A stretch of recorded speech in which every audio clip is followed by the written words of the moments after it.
तो ये देखो सुबह सुबह मम्मा क्या लेके बैठ गए। वालेकुम फ्रेंड्स, हालत देख रहे हो क्या है। अभी जस्ट उठे हैं हम लोग और आज घर में बहुत ज़्यादा काम है, बहुत ज़्यादा। और 2 दिन से मेरी हालत इतनी ख़राब थी, इतनी ख़राब थी। तो बीपी जो है 160/10 हो गया था। और मुझे कल तक जो है ना उसका मतलब रहा बहुत ज़्यादा, मतलब बहुत गंदी फीलिंग थी वो बीपी वाली।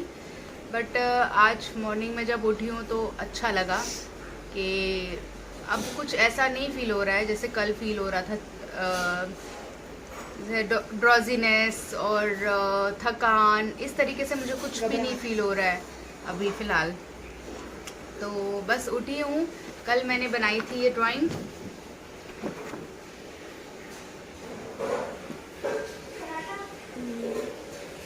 ये मैंने अपने स्कूल के जो मेन डेस्क जहाँ पर होता है इंक्वायरी काउंटर है, वहाँ के लिए मैंने ये बनाया है।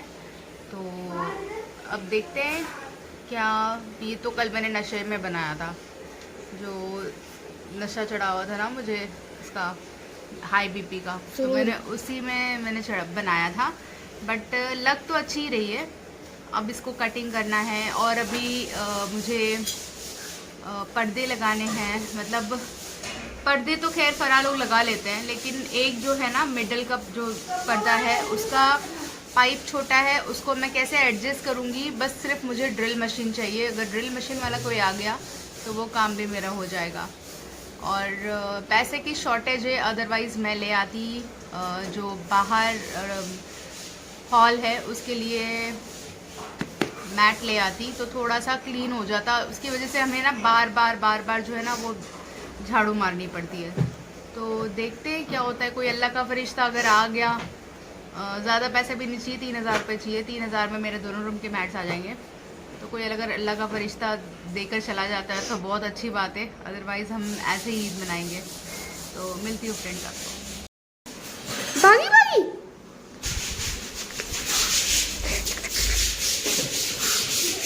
करो ना, हेलो करो, अस्सलाम वालेकुम करो। बदतमीज। बाथरूम साफ हो रहा है। अपनी शक्ल दिखा दो बाथरूम साफ करने वालों, दिखाओ। लुक एट हियर, स्माइल दे दो और बोलो सब्सक्राइब लाइक। बोल बोल क्या ही। अच्छा जी, क्या बोलो लाइक सब्सक्राइब। हाँ, लाइक सब्सक्राइब और जो भी होता है वो।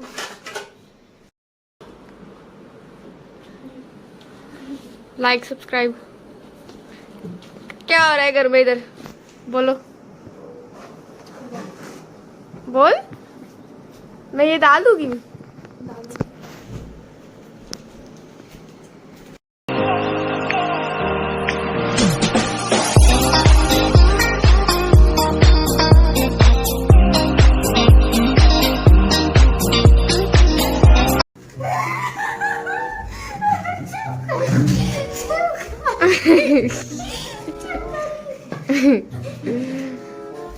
तो फरा दीदी को यहाँ छिपकली दिख गई है। वो ओ गई गई गई, यस चली गई। कंटिन्यू।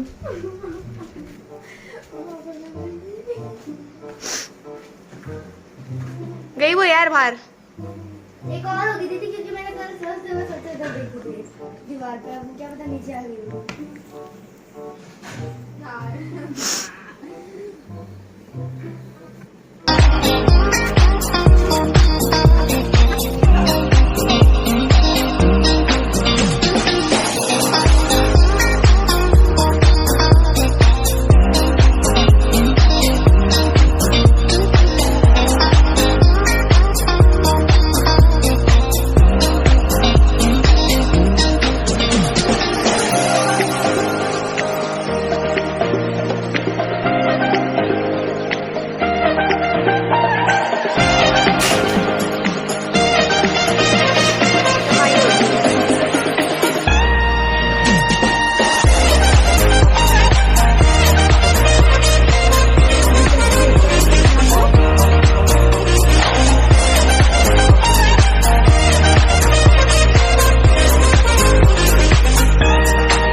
बोलना चाहोगे जो ये आपके रूम में गंद मचा रहा है? उठ गया। मम्मी बोलती उठ गई, मम्मी बोलती उठ गई।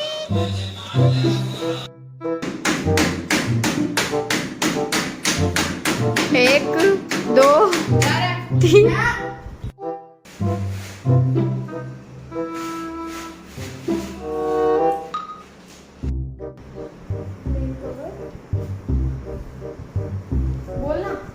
क्या बोलूं?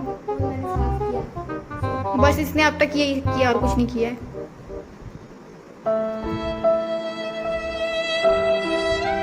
और 1 घंटे से लगी हुई है बस यही साफ कर दिया।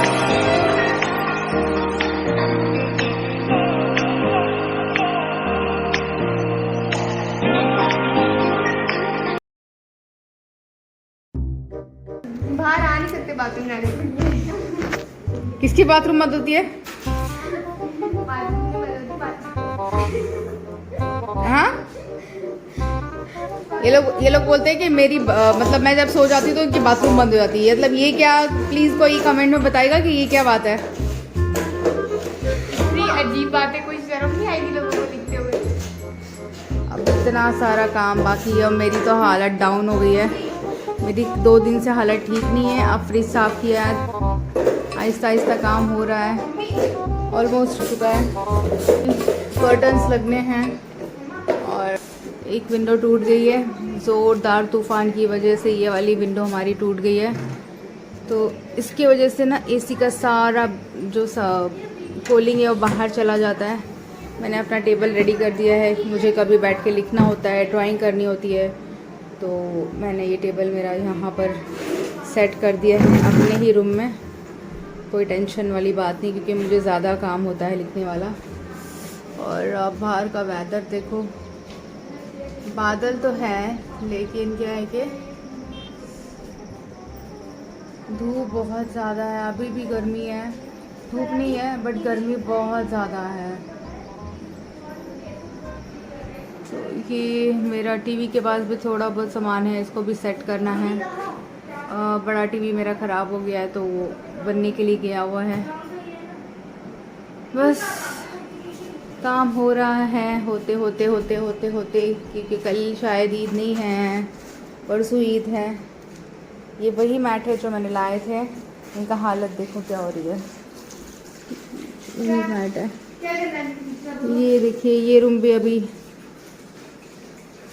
बड़ा काम बाकी है, बाप रे बाप, मुझे तो देख देख के टेंशन हो रही है। मम्मा, अगर हमको कुरान वाला इधर लगा दो, कुरान वाला इधर लगा दो। उधर नहीं टिकना। आज खाने में क्या बनाना है? यार एक ही बार बोल दो क्या लाना है, वो जा रही है तो ले आएगी। बहुत काम है, बहुत काम है, कब ख़त्म होगा मुझको समझ में नहीं आ रहा है। और मेरी हालत सुबह मुझे ठीक लग रहा था, फिर अभी दोबारा से जो है ना मुझे बिल्कुल वीकनेस फील हो रही है। और मेन प्रॉब्लम ये है ना कि बंदा अगर बीमार हो कुछ हो तो सो जाए, लेकिन मुझे नींद भी नहीं आती। मेन मुझे ये है ना कि नींद मुझे लाने के लिए नींद के लिए मुझे टैबलेट्स खानी पड़ती है। और इतनी टैबलेट्स मैं कल जब बीमार थी तब मैंने कम से कम पूरा 1 स्ट्रिप मैंने खा लिया। मतलब 1-2 दिन में मैंने 30 टैबलेट्स मैंने ख़त्म कर दी थी।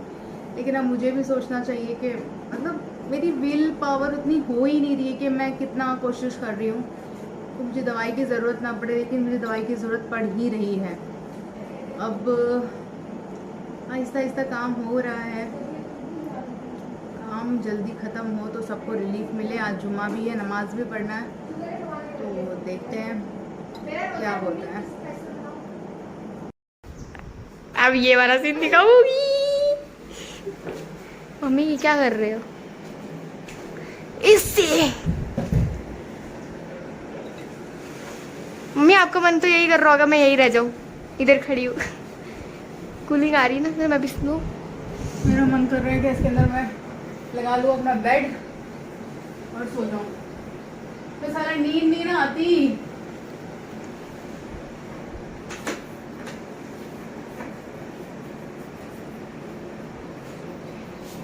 तो कुछ सिखाने वाली है ऐसी। उधर एक भैंस जा रही है। आ रही हो? मैंने सारे पत्ते इधर घुमा दिए, इस तरह घुमा दिए। भैंस दिखा रही हूँ मैं आपके यूट्यूबर्स को, आपके सॉरी सब्सक्राइबर को। मस्त भैंस, काली काली। ये लो पकड़ो। आ रही हो? अब आ रही है? ओह मरी थी।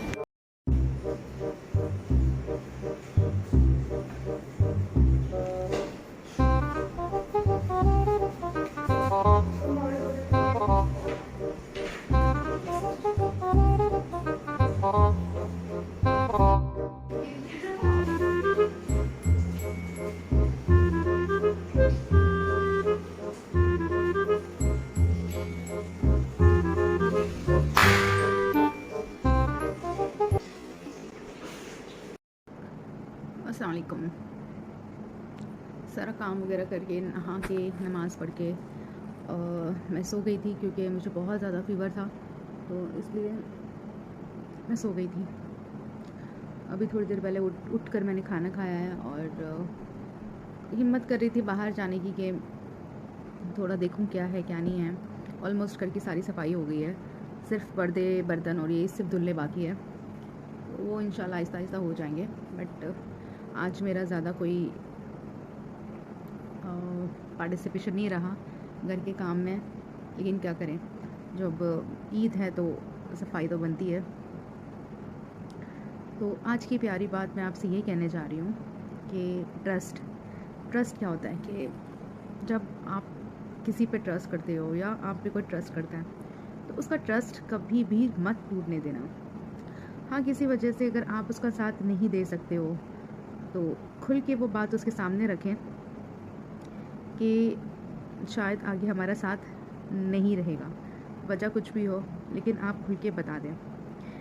कभी क्या होता है कि लोग जब किसी रिलेशन से तंग आ जाते हैं तो उसको मतलब अवॉइड करने लगते हैं, और वो जो अवॉइड करना होता है वो बहुत ज़्यादा भारी पड़ जाता है, मतलब जो दूसरे इंसान को बहुत ज़्यादा भारी पड़ जाता है। उसका फ़ोन नहीं उठाना, मैसेज का जवाब नहीं देना, मैसेज सीन करके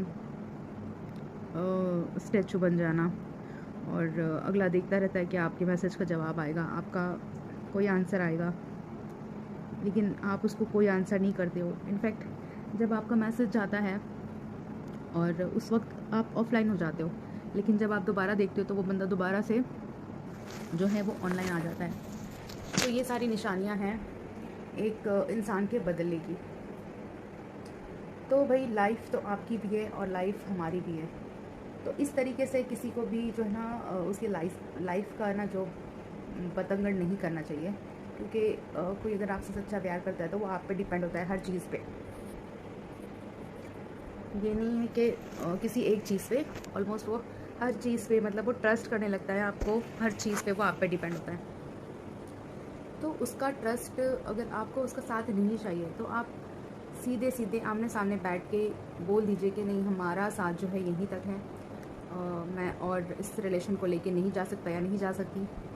तो उससे क्या होता है कि जो एक तकलीफ़ होती है ना, अगले को तकलीफ़ होती है, आपने तो छोड़ दिया, ठीक है, आपने तो छोड़ दिया, लेकिन वो तकलीफ़ जो एक दूसरे पर्सन को सहनी पड़ती है आपके रिश्ते में रह के, वो तकलीफ़ उसके लिए बहुत ज़िंदगी भर की हो जाती है। और उसके बाद वो शदीद नफ़रत जो आपसे हो जाती है ना, उस नफ़रत में सिवाय बद्दुआओं की कुछ नहीं रहता।